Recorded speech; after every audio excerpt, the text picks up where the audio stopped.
Good day, everyone. Learn how to block any phone number in Samsung Galaxy Ultra phones. It can work on any Android as well. So, firstly, we need to look for the phone app, which have the green icon on it. And there you need to go to reset. Now here at the top right corner in the middle, you will find three dots. We need to click on that. And then we will go to settings. The moment we click on settings, you will see text, live, record calls, block numbers.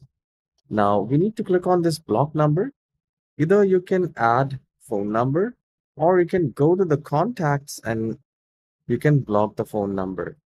And whatever, if you have any recent callers, you can select recent and you can block those numbers.